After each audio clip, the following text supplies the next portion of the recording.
Next point is that is 7.5 reflection of light at a plane surface. तर लाईटचं plain सरफेसला reflection कसं होतं ते आपण इथं स्टडी करायचं आहे. त्यासाठी now consider this diagram.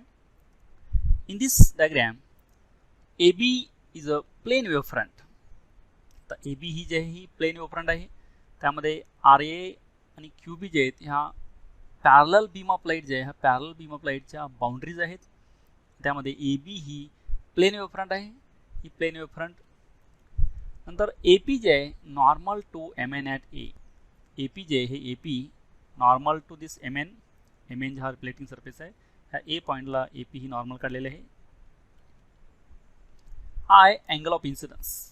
I is the angle of incidence. Angle that is angle between incident ray and normal, that is RAP. This angle is angle of incidence I. MN plane reflecting surface. आता हा MN जे आहे हा plane reflecting surface आहे just like mirror. The incident wavefront AB touches the reflecting surface at A at time t equal to 0. आता ज्यावेळी ही beam of light जे आहे हा बीम ऑफ लाईट मधली AB जे आहे ही वेवफ्रंट इथं ए पॉईंटला टच झालेलं आहे ह्या सरफेसला रिफ्लेक्टिंग सरफेसला. ज्यावेळी टाईम जस्ट आपण काउंटिंग स्टार्ट केलं टाईम 0 आहे त्यावेळी ए पॉईंटला ही वेवफ्रंट टच झालेलं आहे. आणखीन लास्ट इकडचं एंड जे आहे हे बी पॉईंट अजून इकडं ह्या रिफ्लेक्टिंग सरफेसला टच झालेलं नाही आहे. The point B will touch the reflecting surface at C after a time T equal to capital T. तर ज्यावेळी एला ही फर्स्ट रिफ्लेक्टिंग वेव जे इथं टच झालेलं आहे त्यावेळी बी जे हे बी कॅपिटल टी इतक्या टाईम नंतर इथं ह्या सी पॉईंटला ह्या रिफ्लेक्टिंग सरफेसला टच करेल ती कॅपिटल टी टाईम नंतर. The wavelet emitted bye point A will have a radius V T at time T. तर ज्यावेळी बी पासून सी पर्यंत ही जी लास्ट वेवफ्रंट आहे हे ट्रॅव्हल व्हायला जितका वेळ लागेल तितक्याच वेळामध्ये ए पॉईंटचा हा जे रे आहे रिफ्लेक्ट होऊन हा ई पॉईंटपर्यंत आलेला आहे कॅपिटल टी इतक्या टाईममध्ये. हा ए टू ई इतक्या वेळामध्ये that is distance. This is velocity into time that is V into T. इतक्या वेळामध्ये ई पर्यंत आलेला आहे. ज्या वेळामध्ये बी टू सी एवढं डिस्टन्स ट्रॅव्हल झालेलं आहे तेवढ्याच वेळामध्ये हा ए टू ई हा रे रिफ्लेक्ट होऊन आलेला आहे. कारण हा फर्स्ट इथं इन्सिडेंट झालेला होता. हा अजून इथं बी इथंच होता. बी टू सी एवढ्या कॅपिटल टी टाईममध्ये हे ट्रॅव्हल होईपर्यंत तेवढ्या टाईममध्ये हा ए टू ई पर्यंत आलेला आहे. That is AE equal to BC. आता AE जे आहे हे डिस्टन्स आणि BC डिस्टन्स इक्वल आहे कारण का समान टाईममध्ये आहे आणि व्हेलॉसिटी पण समान आहे. त्यामुळं हे डिस्टन्स जे आहेत AE equal to BC that is V into T. The distance travel by light in the same medium in same time. समान टाईममध्ये समान मीडियममध्ये सेम मीडियममध्ये डिस्टन्स ट्रॅव्हल झालेलं आहे त्यामुळे समान असतं म्हणून AE इक्वल टू BC आहे. The angle of incidence that is angle RAP equal to angle BAC is I. आता यामध्ये RAP जे आहे RAP हा अँगल त्यानंतर BAC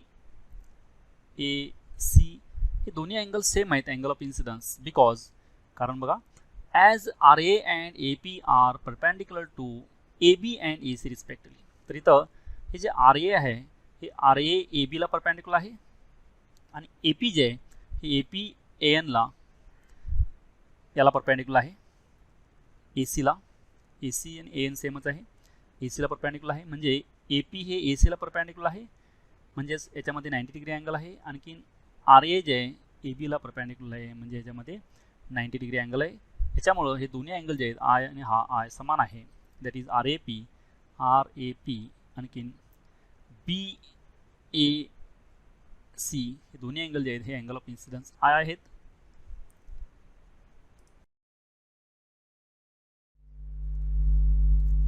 The triangles ABC and AEC are right angle triangles and have common hypotenuse AC and one equal side AE equal to BC. आता हे जे दोन ट्रायंगल्स आहेत ABC ABC हा triangle this ABC and AEC हा triangle. ह्या दोन ट्रायंगलमध्ये AC जे ही AC ही कॉमन दोन्हीसाठी हायपोटेन्यूस आहे. आणखीन AE इक्वल टू BC. हे A equal to B C आपण ऑलरेडी पाहिलेलं आहे वरती. त्यामुळं हे दोन्ही ट्रायंगल जे आहेत हे कॉन्ग्रंट आहेत. Okay, hence the two triangles are congruent and we have. आता ह्या दोन्ही ट्रायंगलच्या जर दोन साईड समान असतील तर हे दोन ट्रायंगल जे आहेत, हे दोन ट्रायंगल्स, दोन साईड्स आणि एक अँगल समान आहे, कारण हे राईट अँगल ट्रायंगल आहेत. अँगल एक 90 आहे आणि दोन साईड जे आहेत ए सी ही कॉमन साईड आहे, ए बी सी सेम आहेत, म्हणून हे दोन ट्रायंगल्स कॉन्ग्रंट आहेत. जर हे दोन ट्रायंगल जर कॉन्ग्रंट असतील तर ह्यांचे अँगल जे आहेत ए सी ई आणखीन बी ए सी हा अँगल ऑफ इन्सिडन्स आय असतो, इक्वेशन 1. त्यानंतर the angle of reflection is PAE is R. PAE हा जे आहे PAE हा अँगल ऑफ रिफ्लेक्शन R आहे.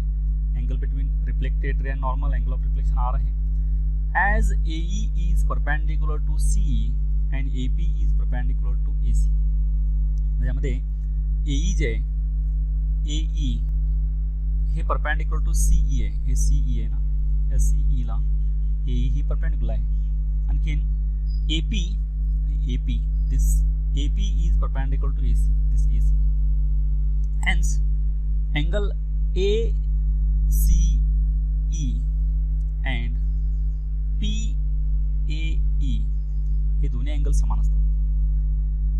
याचं रिझन आहे AE perpendicular to CE and AP perpendicular to AC. त्यामुळं हा R असेल तर हा पण R असतो इथं. Equation number 2. Now equation 1 and equation 2 gives. तर इक्वेशन 1 जे आहे ह्याची लेफ्ट हँड साईड, इक्वेशन 2 ची लेफ्ट हँड साईड सेम आहे. लेफ्ट हँड साईड सेम असेल तर right hand side must be same. Equating right hand side that is I equal to R which is the law of reflection. त्यांच्या आपण right hand side equate केल्यानंतर आपल्याला I equal to R मिळालं. हा angle of incidence equal to angle of reflection, यालाच आपण law of reflection म्हणतो. इथं ह्यामध्ये ॲनिमेशनमध्ये दाखवलेलं बा हा टॉर्चमधला जे रे ऑफ लाईट आहे हा इथे इन्सिडेंट झालेला आहे मिररवरती. ही नॉर्मल आहे ह्या पॉईंटला काढलेली. आणखी इथून हे रिफ्लेक्ट झालेलं आहे. हे रिफ्लेक्ट झाल्यानंतर हा incident ray and normal angle of incidence I, हा reflected ray and normal angle of reflection R. तर angle of incidence equal to angle of reflection आपण जर प्रोटेक्टरनं मेजर केलं इथं तर हे दोन्ही I इक्वल टू R येतात. इथं मेजर केलं आहे 30 आलेत. तर हे इथं angle of incidence equal to angle of reflection येतं. The incident ray, normal and reflected ray are in the same plane. हा रिफ्लेक्शनचा सेकंड लॉ आहे. तर हा इन्सिडेंट रे, ही नॉर्मल आणि रिफ्लेक्टेड रे. इथे इन्सिडेंट रे RA आहे. त्यानंतर AP हे नॉर्मल आहे, AE हा रिफ्लेक्टेड रे. हे तिन्ही एकाच प्रतलामध्ये असतात, एकाच प्लेनमध्ये असतात. हा रिफ्लेक्शनचा सेकंड लॉ आहे. रिफ्लेक्शनचे 2 लॉज आहेत. त्यामध्ये फर्स्ट लॉ जे angle of incidence equal to angle of reflection that is I equal to R. Second law, the incident ray, normal and reflected ray are in the same plane. हा second law. As the right side has now become left side and vice versa is called lateral inversion.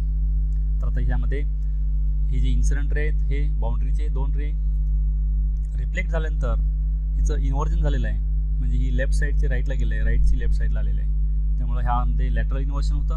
ह्यामध्ये as the right side has now becomes left side and the vice versa is called lateral inversion. ह्यालाच आपण lateral inversion असं म्हणतो.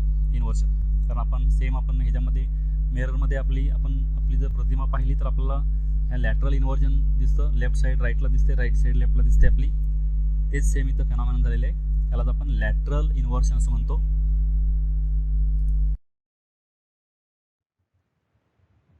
Thank you for watching this video. Keep watching videos and don't forget to subscribe, like and share.